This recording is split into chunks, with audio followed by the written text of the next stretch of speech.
On today's episode of The Glue Guys, we are going to manufacture some tension. We're going to talk about the 5 biggest questions facing the Nets this offseason. They're the hottest of hot takes that you could possibly have about the Nets pre-offseason beginning whilst the NBA is still in the playoffs. What a stinger, Mike. Let's get into it.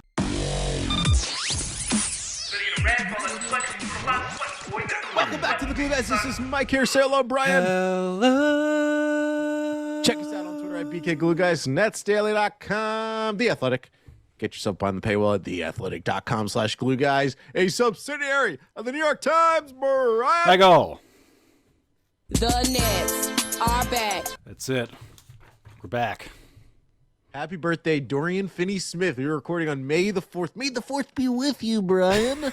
Dorian Finney-Smith's birthday is May the 4th. Hey, nice. Get that Is cross he going to be promo. on the team? Yeah. Are they going to trade him to Cleveland for 2 first-round picks? Who knows? We'll get into that. Hey, have you been watching these crazy games, Mike? I've These been, playoff I mean, games? A little bit here and there. as much as so there's a double-edged sword to your team, the Nets being in the playoffs, is that while your team's in the playoffs, no other game, everything's anxiety-filled. You hate your life, you can't believe, and then obviously they get swept, and it's the saddest, most depressing element in the world. But then you move on to the next round, and you can enjoy basketball. This is for me. This is how I live my life, and I'm really enjoying Warriors, LeBron. I'm enjoying. I actually don't really care about Celtics, Sixers because I dislike both sides so much. Loving Heat, Knicks, blah blah blah. So yeah, I'm watching. I'm plugged in. Nice. Yeah. All right. Have you watched an ounce of it? Yeah, I watched some. Watched that Lakers-Warriors game. That was interesting. That felt compelling. Did you watch the Dune trailer? Dune 2? I did. Dune I did catch it. A lot of worm riding on that one. A lot of worm riding. Good. It's a big part. Big part of the books. Yeah. It's a big. That shows that it's. I could. Hey, I read. Yeah, no big deal. You read I the read book? The book. I read the book. Did It's really good. You read it in the same way you did. You Control F for worm? Is that what you did? Just go right to the worm scenes. I read it the way I read that Kyrie. Control F Jew. Yeah, you just Control F writing. To worms. let people in on this, I did buy the book that the Kyrie documentary. You know, the one that the anti-Semitic one. I bought the book from the documentarian, and I did Control F the word Jew. Yeah. And it popped up. And there were some pop-ups. The same way you controlled F for the word worm in Dune. just get to the worm parts. I just like the worm passages. That's how I read. You know, it's the Netflixification of reading. I just go to the parts I like. It's the YouTube shorts of reading is what it is. Yeah, that's right. War and Peace. I just look for the war parts. There you go. Anyways, it is 12/18. 12/18. May the 4th. We are doing a special episode of The Glue Guys, brought to you by Manufacturer Tension. Manufacturer Tension is a long-running bit we've done maybe twice. Yep. Essentially what it is there is an important or pertinent question, usually tinging toward the hot takery. Yes, leaning into hot takery. And Brian and I take either side of it. And Brian, I think we have to admit all these questions I think we feel the same on. So there's clear hot takery happening. Yeah, let's expose the conceit here. It's that we don't actually, one side of us will probably not actually agree with the take that we're giving. Yes. But this is just, a proxy and access point for us to get into the hot take game, get those clicks, get those views up. We just want to be part of the algorithm ultimately. So this is our way in. Literally the only thing I care about in my life is to be part of an algorithm. Let's start off page views. Go ahead. Let's start off with manufactured. Whoa, hold on. You're gonna do it. Are you gonna do it this year? What was I just doing? Sometimes you don't like to sing it. Sometimes what was I just doing? And you're the songbird of a generation, my friend.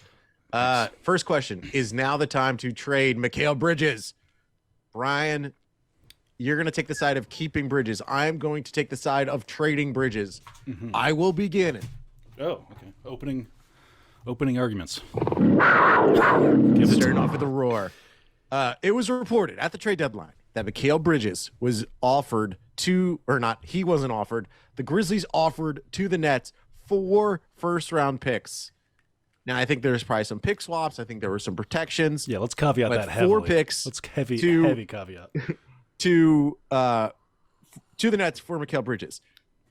just even in that situation, the Grizzlies are now even more desperate for Mikal Bridges because they've told Dylan Brooks via reporting of Shams Charania that the Grizzlies will not accept Dylan Brooks back on the team under, quote, any circumstances. Mm-hmm. That is their wing defender. They've told him he's gone. You're not going there. And some question to think about, should the Nets go after Dylan Brooks? I say no, but that'd be the worst vibe for vibe match. Thank you. Of all time. Yeah. I think one, the Grizzlies are going to be even more motivated to use their first round picks to get someone like a Bridges. Bridges showed out. Post that trade deadline, of course, Bridges became one of the better wings in the league offensively to go along with his defensive reputation.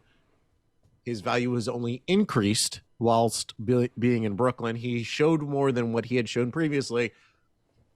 I kind of think maybe now is the time to strike. We don't know if Mikal Bridges is the guy that we saw in Brooklyn over those 3 months, 2 months, whatever time frame it was. We don't know that is who he is. Trade him now. Get 3 first-round picks, 2 pick swaps. Cash in. Cash in, Sean.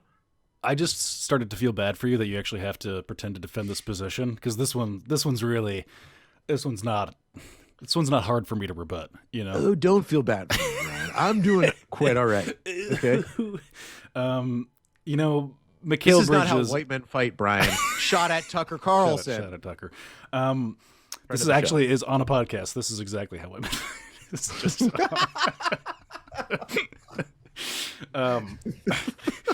Here's my rebuttal for you. Okay, you know what the Nets have a lot of for the first time in a long time? Tell me. Draft picks, Mike. I counted, and I stopped counting after I got to 17 or something. In the net between here and 2029, at least 17. I think more like 20 picks, first round plus second round, all collectively. A lot of picks. What we need to do is, we've talked about the bedrock on having a soft bedrock in previous podcasts, and bedrock is the foundation for which you build on. You know, do you want a soft one? Is having a soft bedrock, you want a soft landing, a hard bedrock, soft landing. So a bedrock with maybe a yoga mat on top is what you're looking for. And Mikal Bridges, actually, what is he? The bedrock? He's the bedrock. He's not the yoga mat. Who's the yoga mat? The practice facility is the yoga mat. There's actually a meditation room in Barclays, so that's it. So if we wanted to plan a insanely long, painful, multi-year rebuild, yeah, let's go that way. Let's trade Mikal Bridges for, just going ahead and still laughing at the Tucker Carlson joke. That's hilarious. Sorry. Throw caution to the wind. Buy a bunch of scratch offs and get into the draft lottery. Yes. We could do that, and that's one way of doing it, Mike. That's what I'm arguing. Yes. Yeah, that's what I laid out. And I'd argue that is not the position we're in. We have enough of the bedrock, to the extent that we've even got some yoga mats laid out for a soft landing for some top tier talent in the next 2 years. So instead of having a 6-year rebuild where we're leveraging, and the majority of our picks right now are going to be in not lottery picks, so it's a real crapshoot. That is one part of it, right? So there's just that practical thing, and then also the Mikal Bridges contract plus ceiling. I don't know that there's a better contract in basketball right now. The ceiling looks to be increasingly higher, the contract looking more and more reasonable. It just doesn't make sense to trade this guy, Mike, on any level. That's my argument. If the Nets traded Bridges, they would easily get 3 first-round picks. Easy. An easy 3 first-round picks. Picking where? But think about it this way. He can fit on any team. So the market for Mikal Bridges is wider, also because of his contract, because of his age, because of his vibes. Every team in the NBA who has the ability to offer up 3 first-round picks, they will be in on Mikal Bridges. So the Nets will have a smorgasbord of offers laid out in front of them. They will be able to decide which team they want to take those picks from. And is it also an avenue to get rid of Ben Simmons? And then if that's also if trading Bridges, getting first-round picks, and also then getting rid of Ben Simmons, I'm not saying flip those first-round picks, get rid of Ben Simmons. I'm saying maybe you send one of them away to get rid of Ben Simmons. Then you are clearing the decks are cleared. And the Nets immediately become that interesting team who has the cap space for 2 max players. It gets back to the situation that the Nets were when they got KD and Kyrie. Now, you're the team that would be left over would be like, Cam Johnson. Yeah, let's not rewrite history here. It would be Nic Claxton, Royce O'Neal, DFS. It's not like terrible. It's not a far great. cry from the Spencer Dinwiddie, Jared Allen, Karis LeVert.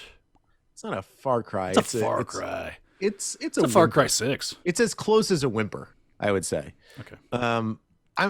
The Nets immediately go from a mid-tier team with some good trade assets to a low-tier team, but with amazing bounty of picks with which to play. Yeah. And maybe you don't trade Ben Simmons. Maybe you're like, well, we're going to give the Ben Simmons experience one more year. We'll take all our picks with Bridges that we'll have in the future. We'll have all of our picks from KD. We'll have that one pick from Kyrie. Then the Nets are back into star hunting mode, HGTV style reno, and then put it back on the market. I'm just saying the key point about trading Mikal Bridges, again, this is the segment, manufactured tension, is Bridges' value as high as it will ever be? If he does what he did over those 2 months he was with the Nets next year, then his value will be higher, right? And maybe and then also if you get to that point, you're not trading him. This is a hedge to say, are we sure Mikal Bridges is that guy? Is he him? Is he him? Is he I don't know if Austin he's him. Reeves? And I think if you put Mikal Bridges on the market, this is a weak free agent class. There may be some guys that would be interesting out there on the trade market. Maybe it's Cat. Maybe it's Trae Young. Bridges is the most flexible, fittingliest piece. Fittingliest, nice. He's an Allen wrench. Yeah. He's an Allen wrench. Useful in every circumstance. Any kind of home build you need a little Allen wrench. You know what an Allen wrench is? I do. I think of it as the least useful. Yeah, it actually is extremely. Yeah, but I build a lot of kids stuff. Right, like a lot of IKEA. Yeah. Yeah, and so the Allen wrench is a key. I think as part of our the structure for our debate, that the person who's arguing from the position that they don't really want to argue from, that they should get the last word. So I can rebut those, but also I feel like should we reveal our real positions at the end? Yeah. I don't think that they should trade Bridges, but I just want to present the idea that food for thought. I want to see what direction they go, because if they trade Bridges, it's more than a canary in the coal mine, right? It is like, oh, we don't care at all about, we're just going for future asset collection. Second topic is now the time to trade Nic Claxton. Nic Claxton's on an expiring deal, Brian. That's right. He showed out. He got some votes for Defensive Player of the Year. He got some votes for Most Improved Player of the Year. So did Mikal Bridges. You're going to take the side of trading Claxton. I'm going to take the side of keeping Claxton. Do you want to go first, or you want me to go first? I'll go first. Okay. Tell me why you're wrong. Nic Claxton is going to be unaffordable. I like Nic Claxton. I think he's fine. I think he's great, actually. Well, he's okay. He's okay for the purposes of this argument. He's serviceable, and not growing at the speed that we want. He's been in the league a long time. I know we've often talked about the ceiling, being something really spectacular for Nic Claxton. Think back. Has he really added that much to his offensive game? Has he really became shooting 60% or something? Already a weak argument. Yeah, I think he's added a lot. Yeah, but I don't want to interrupt you. No, please name it. What's the thing that he's added? Still can't catch an alley-oop. Still can't be in position for an alley-oop. Still, he has a baby hook in his game. He's added some. He's got the luckiest baby hook that hits every part of the rim before it trickles in. We have literally he's 5 months. 70.5% for the field, Brian. How many of those are dunks? 98%, Mike. 98%. I just pulled that. He's a better rebounder. He's added bulk. Who knows how big those muscles will get? Yeah, 98% of his field goals made are dunks. I'm allowed to make up stats as we go. By the way, for just kidding. That's a made up stat, guys. Don't repeat that to your friends at the bar. So he's completely stagnated offensively. Let's just call it what it is. And because he's added like 30 percentage point, like 0.03. Completely stagnant. So Yeah, he is at a 3% increase in his 2-point field goal percentage, 3%. which is his field goal percentage while having a higher volume. He shot 2 more shots per game this year, and he's increased his efficiency on those shots. We're getting in the weeds. Here's the thing. Here's the reality. Increases efficiency on rebounding, increases assist. Yeah, increases marginal steals, increases. increases I acknowledge blocks. it, but here's the thing. Do you think that trend is exponential, or have we reached a critical point? My argument here to you is that this is a really good time to trade Nic Claxton, because that ceiling, and you've seen it the same way I have. We watch game after game, and we know what his ceiling is, and it's not as high as people think. And the perception around the league is that it's very high. That's perfect for us, Mike. You know this. We know this. We're on the inside. We've seen this. Yeah, I'm coming to your side because you know what I like to do. You know I want to trade everyone and just get picks and have fun with it. Here's the market right now for players with that kind of reputation. I'm going to compare him to Bam Adebayo. All right, it's a comparison you that I say think, he sucks, and then you're like, and he's Bam Adebayo. The perception, Mike, around the league. If you're on the waiver wires like I am, if you're on Twitter in the same way, mixing it up, you see a lot of people pining for Nic Claxton. There's a huge on Twitter in the Discords. Oh, in the Discord. On the SB Nation comment sections. I'm in the Reddits. I'm out there, and I'm picking up all the little barbershops. You're walking in and out of the barbershops. People are obsessed with Nic Claxton. He's an unrestricted free agent next year, right? Expiring contract. People are obsessed with Nic Claxton. The market Everyone likes him. is going to be en fuego for this guy. And here's what I don't want to be, Mike. I don't want to be the guy that's on the hook for a $37 million deal per year for Nic Claxton, okay? And what it's looking like, what it's trending towards, especially with the CBA, in the mix, is we could be looking at something like that, on a 4-year deal, something insane. And I don't want to be on the hook for that, Mike. I don't want to leverage our future and hitch our future's wagon. Here's what I don't want to do. Hitch our future's wagon. Here's what I don't want to do. That war horse. I just don't want to be owing on that contract forever and having it stagnate, because also Nic Claxton, as we know, loves to get mono in the club. And the funny thing about mono, though, is you get it once and you don't get it again. That's not true. It's one of those. No, it's not. Look it up. Look it up, Brian. It's one of those. You diseases. had mono like 4 times. Mike. Once. No, I had it once. I just didn't. I just kept. You just kept at it. You liked it. And I really kept it. I milked the hell out of it. All right, that's my argument. Go ahead. I appreciate your attempt. I could see through the lies. It's not time to trade Nic Claxton. Here's the thing: who won MVP? Joel Embiid. Who are the runners-up? Giannis and Jokic. You can't be a competitive basketball team without a real center. Can't be it. Anthony Davis is a real center. Is Kevon Looney's a real center? We're calling it Kevon Looney and Draymond Green make up a pretty dynamic duo as bigs. What is that logic? If you combine enough power Kevon forwards, Looney's a multi-time champion center. He's a dynamic Kendrick defensive Perkins. player. He's Kendrick Perkins on a championship team. How dare you besmirch the name of Kevon Looney? Yeah. Don't you dare drag Kendrick Perkins's bum ass into our conversation about Kevon Looney. If the Nets are going to be good, Nic Claxton is part of it. If anything, the thing I am most excited about next year is the chance that the lineup of Dinwiddie, DFS, Bridges, Cam Johnson, and Nic Claxton not only find cohesion on the offensive end, they find it on the defensive end. Nic Claxton is a rare bird, Brian. He is a rare bird. He is no pigeon, okay? He is a platypus? Are platypus rare? Are they extinct? Are they a bird? What? No, are they platypus are birds? What are you talking about? A platypus is a bird? Yeah. Aren't a Do you know it's the duck-billed platypus? It's the duck-bill. It's throwing you off. Are they not? They are duck-billed, egg-laying mammals. Okay, that's a bird. A mammal is a bird. A mammal that lays eggs are usually birds. I'm going to Google platypus. This is the first massive L in the L column for you. Wait. Okay. In this when debate. you put in Google, the autofill says, platypus are they, and then here's the options. Poisonous, dangerous, endangered, blind, friendly, mammals, extinct, marsupials. So that's one for you. Are they birds? Are they birds or reptiles? Oh, no. They're mammals. It has many of the same characteristics of a bird or reptile. It's classified. Say what Jesus, it is. am I wrong? It's the I get the hey, Mike. It has a duck bill, so I don't fault you. Okay, that's where they're throwing you off. It's not literally a duck bill. Okay, it just looks like it. Headline: National History Museum in the UK. The platypus puzzle.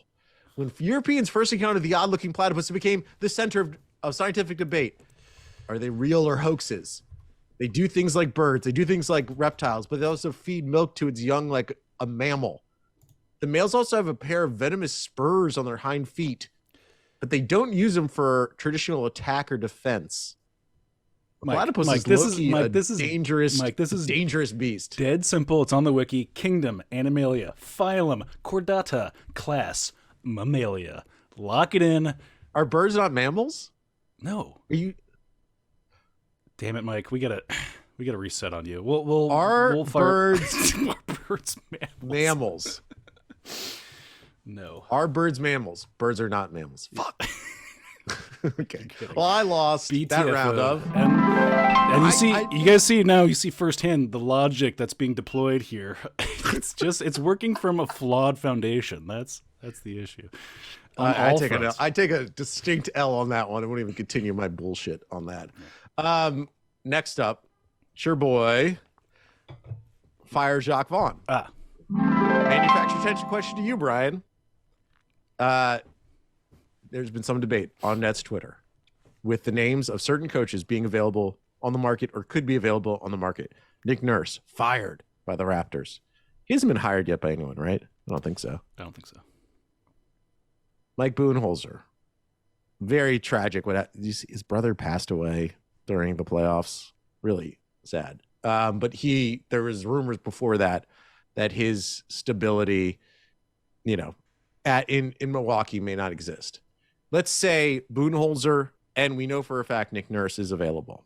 Maybe another coach, Ty Lue, becomes available because what happened for the Clippers, not good.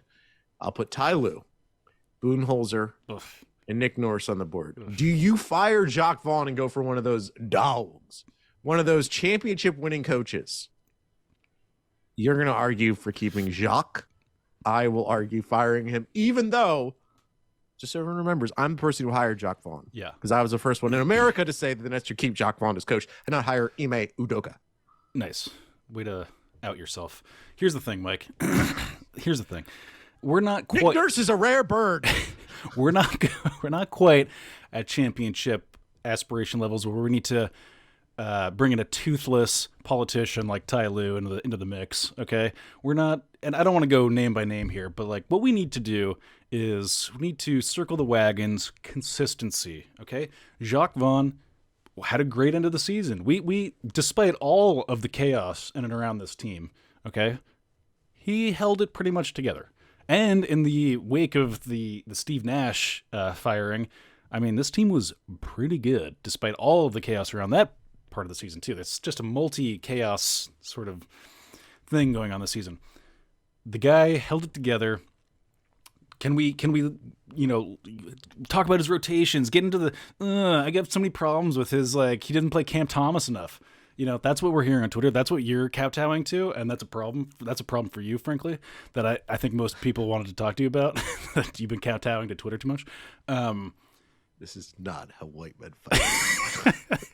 And here's the thing. It's none of those guys that you mentioned move the needle. I don't think they especially help coalesce the bedrock that we've been talking about any faster. I think the soft, cushy bedrock you want to build our house on. I think those are soft, cushy people who can't build bedrock, Mike. I think they just I think Jacques Vaughn's the man for the job.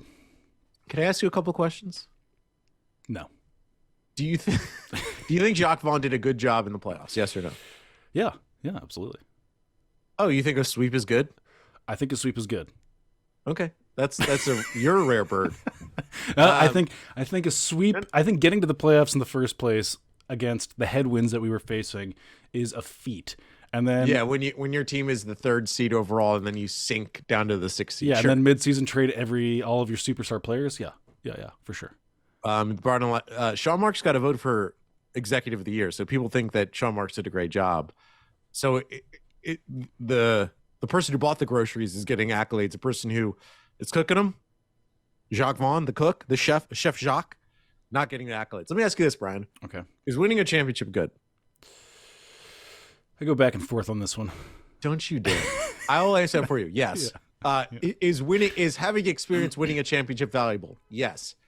Is Jacques Vaughn a championship level coach? Haven't seen it yet. Haven't seen the evidence. You know who is? Nick Nurse, Mike Bulldenholzer, What kind of logic? Ty Lue. This is born of the platypus. This is born of the platypus logic. You were like Ferris wheel we were just on. Let's talk. Oh, we don't want to, like, you did put that voice on it. Like, you know, when people do the voice of the Twitter person. Oh, we talk about his rotation. Sure, we could complain.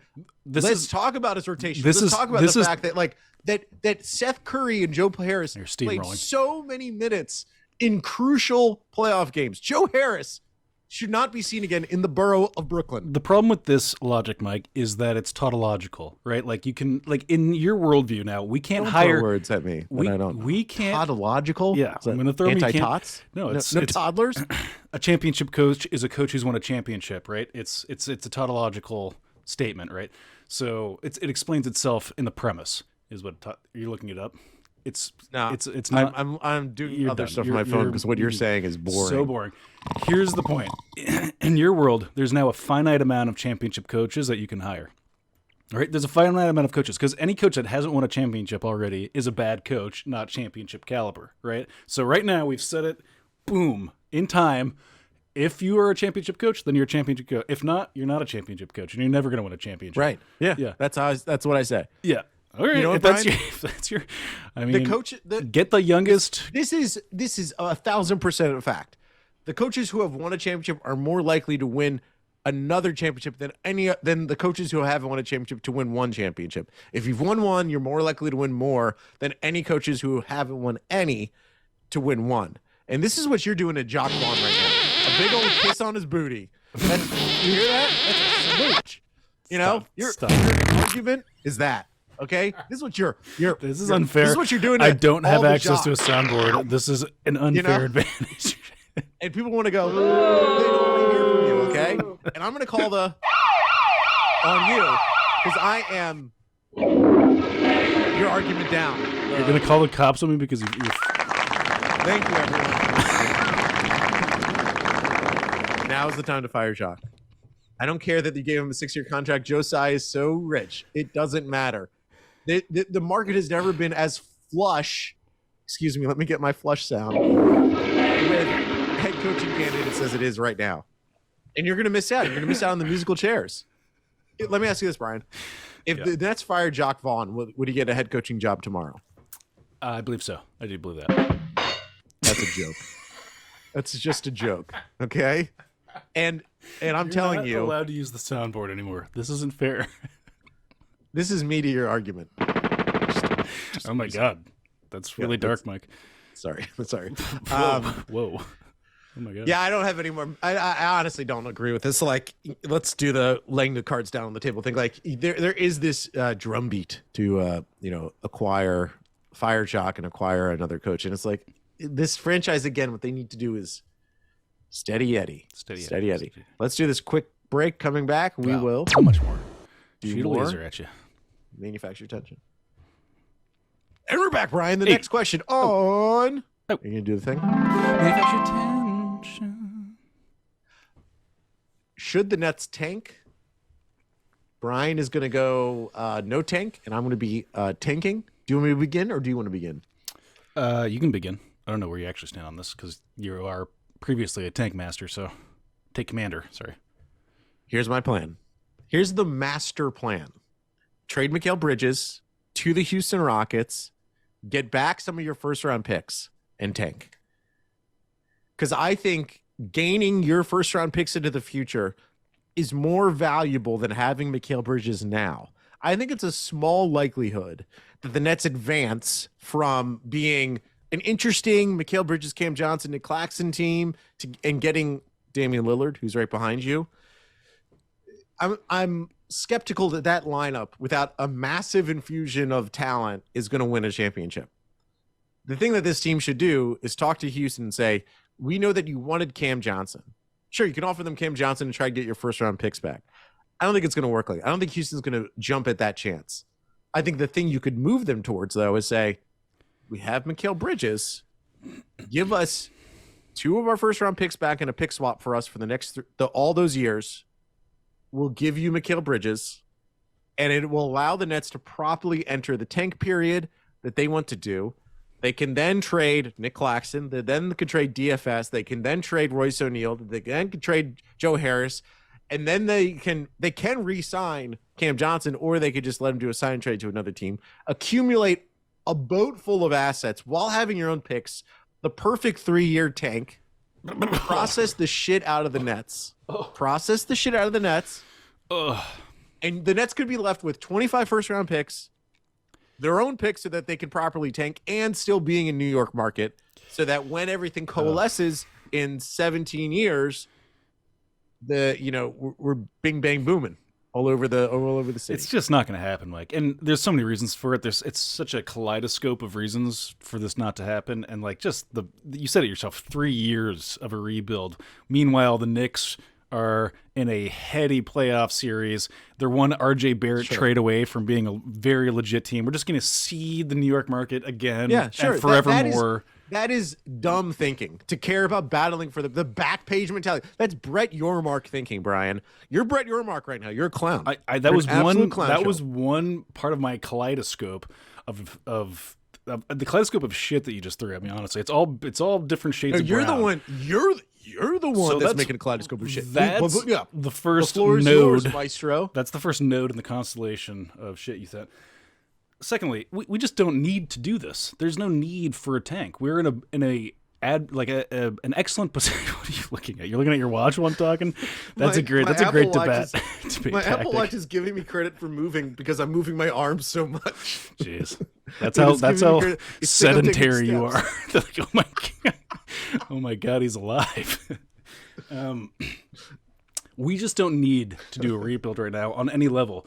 We're in a rebuild, Brian. We're in it. We're in a modified rebuild where we have basically we're in a rebuild. The darling of the NBA right now on the best contract of his life, a perfect person to pair with. I mean, like, let's just Damian is basically chomping at the bit to come play with Mikal Bridges, right? Fair, because he said one time that he liked him. They sat courtside. They're best friends.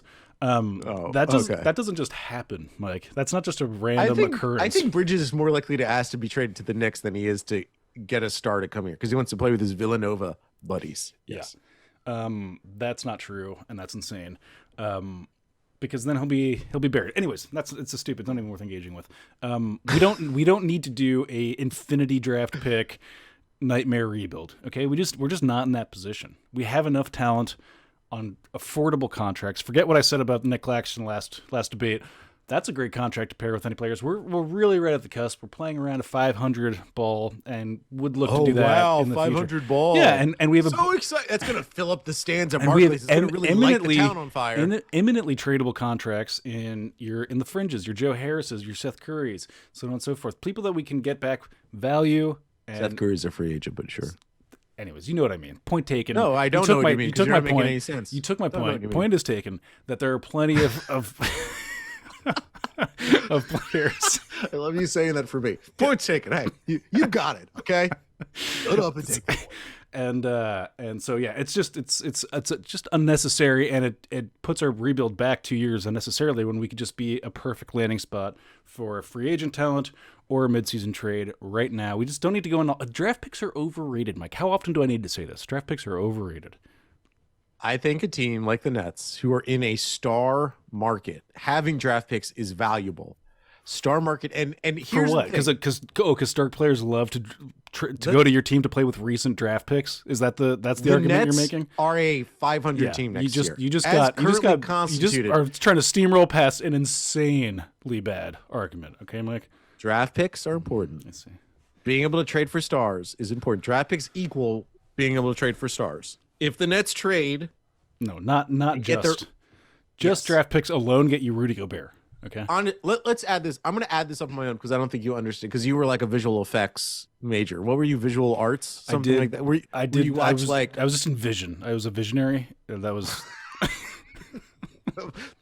the Syracuse visionary program was just you in like an empty classroom, just like observing the walls and just thinking deep thoughts. Yeah.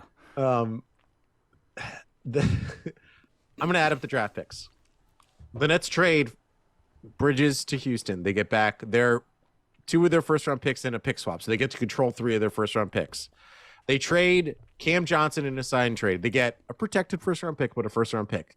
They trade DFS for a first round pick. They trade in what world? In what world? DFS for first round pick. Dude, the Cleveland Cavs are horny right now for a wing. First round pick horny. They would unbutton their blouse for a first round pick. For DFS, I guess. Yeah. That's the analogy. That got weird. The Nets could accumulate via tanking and controlling their own picks. I'm counting their own picks as assets to them. They could get 6 first-round picks by trading Bridges, attaining their own first-round picks back, and then trading all the other bit parts. 6 first-round picks to go with Phoenix Suns, to go with the Dallas Mavericks 2029 pick. You immediately become the most interesting tanking team in the NBA, and you roll forward, and you build it like the way the Oklahoma City Thunder built it, except you're in Brooklyn and not in Oklahoma City.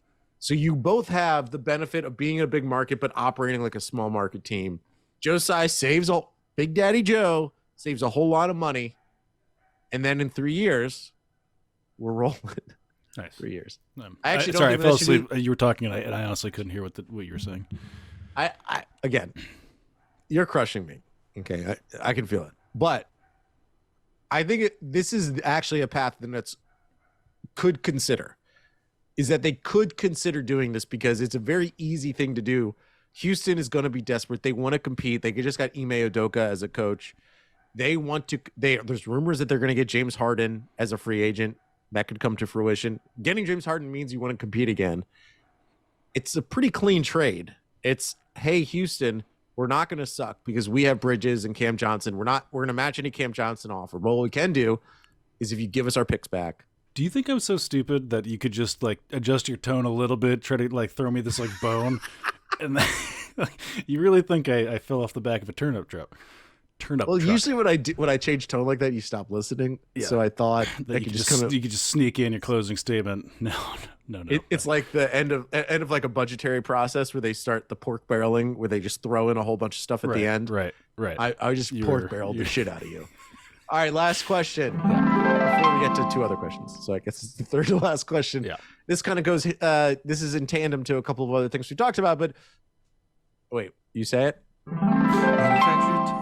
Thank you. Do you want to take? I'm reading our Discord. Should the Nets pursue a star or not to pursue a star? That is the question. Brian, I forget which side you want to argue. I'm on pursuing a star, and I'll start off. It's Dame time. The time is now. I'm not just going to say pursue a star, right? Just like any star. Oh, wow, let's go put in a bid on Chris Middleton or whatever, Middleditch. Who cares? I want a very specific star, and he's available right now. There's a lot of noise right now. There's a lot of noise in Nets land about whether this is possible. I don't want to get into the details about how to exactly pull off a trade like this. It's not really relevant to my argument. You get rid of Ben Simmons somehow. You figure it out. You do a package. Yeah, because the Trailblazers would love to get Ben Simmons back. It's a 3-team trade. It doesn't matter, Mike. Do you know you're going to have to trade everyone but Mikal? I already said as part of my argument, I'm not caring about the trade package. It's not important. What we that is everything. To pursue a star includes giving up part of the parts of this team that you like. That's the thing. It's a special argument because I don't actually care about that part of it. It's just we have to pursue a star. Phoenix, the way they got Kevin Durant is because Matt Ishbia, Matty 1T, who, by the way, if people haven't seen... Where is that? Where's the other T? It's in a Swiss bank account, nice. Just got that much cash. Everyone should go on, I think it's like Bill Simmons or the Ringers social media. Matt Ishbia was on Bill Simmons' show, and Bill asked him about why Dan Gilbert, the owner of the Cavs, hates Matt Ishbia. And it was real. And Ishbia was like, he was like, I don't like the way he does business. He doesn't like the way I do business. He used to be number 1 in the mortgage lender markets. Now we're number 1. And it was Rich Guy Spice. And I love a lot of different spice. That's your favorite. Rich Guy Spice is one of my favorites. That's the garlic powder of your spice cabinet. Right. I want people to understand this.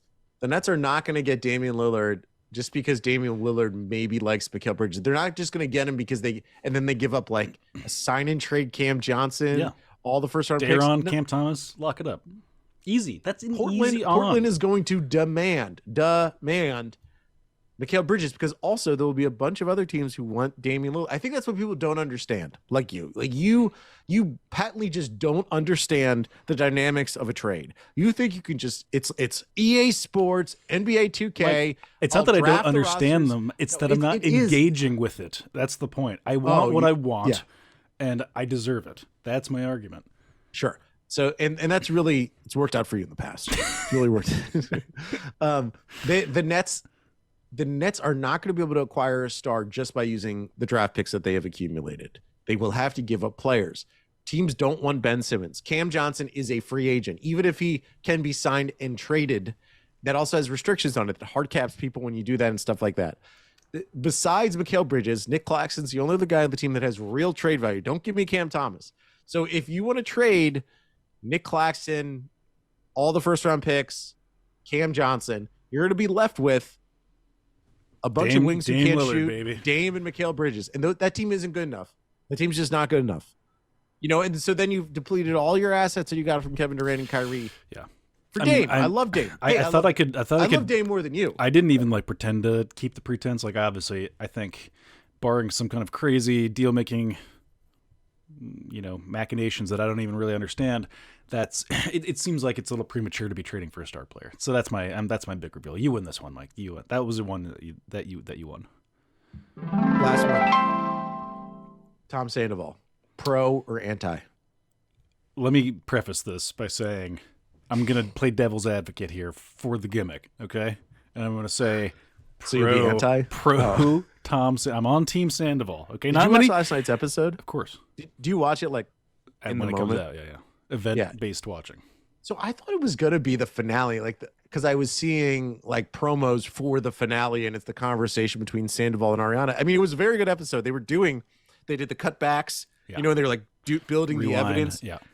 And Sandoval, my favorite part was when Lala and Ariana confronted Sandoval about how he was at the pool party when Ariana's grandmother died. And he was like, I thought you wanted to be alone. And she's like, I told you I wanted you to come here. And his oh shit face. His ability to lie on the spot is he was also caught so dead to rights, but he should have pretended to be taking a dump. He was I was taking a dump. If I was him, I would just be I gotta go to the bathroom. Bye. He did say he was in the bathroom. But that was part of the lie. I would have said use that lie again right now and get out of this conversation because this is going nowhere. Well, for you. Then he did the thing where when Lala was starting to kind of call him out, he was like, I know. He was interrupting her with as if he was agreeing with her in the moment to just stop her from saying the truth. I also like that they've landed on dipped out as a way to as this weird ephemeral term for was that person there? And I was like, no, he dipped out, which is what? What was? He said it over and over again, multiple times. And Schwartz picked up on it. No, he dipped out, which is so he's still there. He's yeah, but he was in another room, or she was in another room. Their feet moved, their Apple Watch registered movement, so they dipped. At that point. All right, but we got to give you the arguments here. There's so much to No, you don't have to do the argument. No, the argument. No, I'm down. Okay, here we go. Okay. I have one. So here's the issue with Tom Sandoval. He wanted out of that relationship, right? I'm not condoning his lying, all that stuff. He wanted out. I'm going to clip this for social. He wanted out of that relationship long before any kind of fraternizing with anybody else was going on. I'll call it fraternizing. I think that's the safest term. Maybe he was fraternizing. Sex. He was fraternizing. And, sex. And adultery. And here's the thing. He wanted to get out.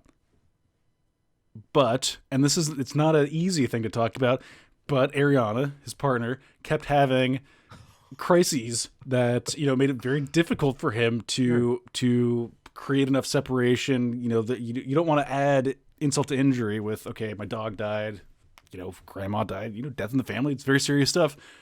And you don't want to tack onto that, and then my boyfriend dumped me. Boyfriend, mind you, okay? There's no legal documents changing hands here. But he's going to fertilize her eggs. I think that's more than being boyfriend-girlfriend. They're not where's the eggs? They're just in ice chamber somewhere. They're in a cryo chamber. Who cares? That means nothing. They might do that if they were single. Point is, he was trying to make the escape, and then fortune God, even we'll invoke. What's that in a contract? Force majeure. Wait, Force Rachel. Force Rachel. That was the only thing that conspired to keep him from doing the right thing, the honorable thing, which was just merely to say, "Hey, let's separate," before fraternizing the way that he did. Which it's not ideal. But I understand it. If you just have a person who's got a lot of tragedy befalling them over and over again, it's hard. It's hard to separate yourself. So you're comparing him to, if I have this right, the way Maverick was portrayed in Top Gun Maverick when he pulled Rooster's papers from the Naval Academy, even though it was actually Rooster's mom who wanted him to pull the papers, wanted Maverick to pull the papers, but Maverick's mom, or Rooster's mom, died, and so Maverick kept with him that secret and allowed himself to be the villain, right? Yeah. So essentially, Tom Sandoval to you is a hero. In some ways. But he has allowed himself to be the villain because he is such a hero. In some ways, yeah, I think so. It was thrilling to watch you go to do that. You liked that, did you? Oh yeah, I loved it.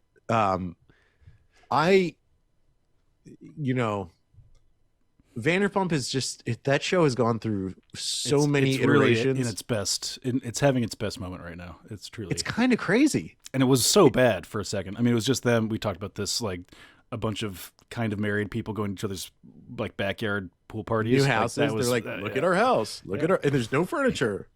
That was the big drama. Was the no furniture comments. It was just, it was, it was really. Like, one person had furniture, the other didn't. Yeah. Yeah. So we mercifully got some everyone's life is chaos now, and we're loving every second of it. Do you think Katie and Ariana should be actually opening up a sandwich shop together? I think it's totally reasonable. I mean, a sandwich shop is one thing. The Schwartz and Sandy's seems like the not good version of a small venture with your friend. I feel like there's, I'm watching this documentary on HBO called 100-Foot Wave. Have you ever seen that? Like the Portuguese surfing people? Yeah. Yeah. I think it's really good. I mean, I'm obviously like a surf bro. Like everyone looks at me and they're like, that guy. By the way, shout out to someone on our Discord who said they were talking about us in the Discord and was like, I don't want to watch the stream because I don't want to see what these people look like. Mm-hmm. And they're like, but I did. And I saw Mike and it matched up exactly with what I thought, which was awkward, chubby, and small hands. I think that was the three attributes. And I was like, you're kind of synthesizing this comment in a way that's like obviously way too self-deprecating, which is fine. Okay. It's in there. I'll find it. Okay. I tweeted it out the other day. But regardless, I am so it's like when like my brother is convinced that the show The OC, the last season was the best season. Remember when The OC came out so hot, and then then Marissa killed the guy with the song. I will confess to not having watched The OC. I didn't see that. All right. Well, I could tell because you didn't have a good childhood, a healthy, good childhood. Would never claim to. Yeah. You and your dad were trying to jump seats at the Meadowlands. We were grifting at the Meadowlands. He was like, you guys are just hopping seats, and he was using you as a prop to get down lower. Which is actually I was basically Oliver Twist, is what it is. Yeah, it is incredible how engrossed I am to this, and also how the characters. There's just not a hero. There's no hero. It's like Succession. There's no hero. No. It's all villains, all bad.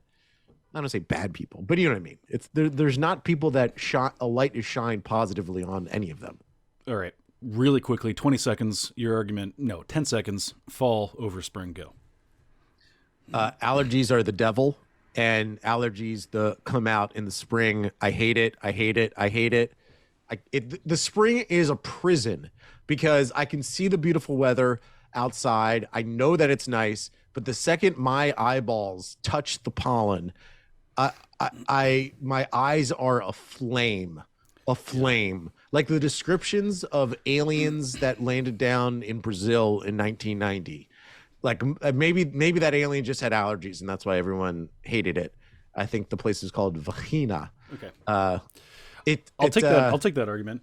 In my case, I don't have any allergies, and so spring is a Darwinian advantage. It's a battle arena. It's where I do my best work because everybody else is working at a disadvantage. And I don't know where you guys get off being sick for a quarter of the year for no reason, but that's your journey. Also, 3 words for you: ramps, fiddleheads, softshell crab. Okay. What are you gonna get in the fall? A pumpkin? You want to eat soft shell? Maybe soft shell crab, all one word. What do you want to eat? A pumpkin? You want to sit down with a pumpkin, Mike, in the fall time? Yum. Have that with your no allergies. Don't have a tissue anywhere nearby. I need a pumpkin. All right. Meanwhile, I'm a big gourd guy. I'm a big fan of the gourds. Eating ramps in a pasta primavera out on the deck. Mike, let's get the soft shell. With the soft shell. Check us out on Twitter at VK Glue, guys. This has been an episode of Manufacture Tension. Thank you all for listening. Bye.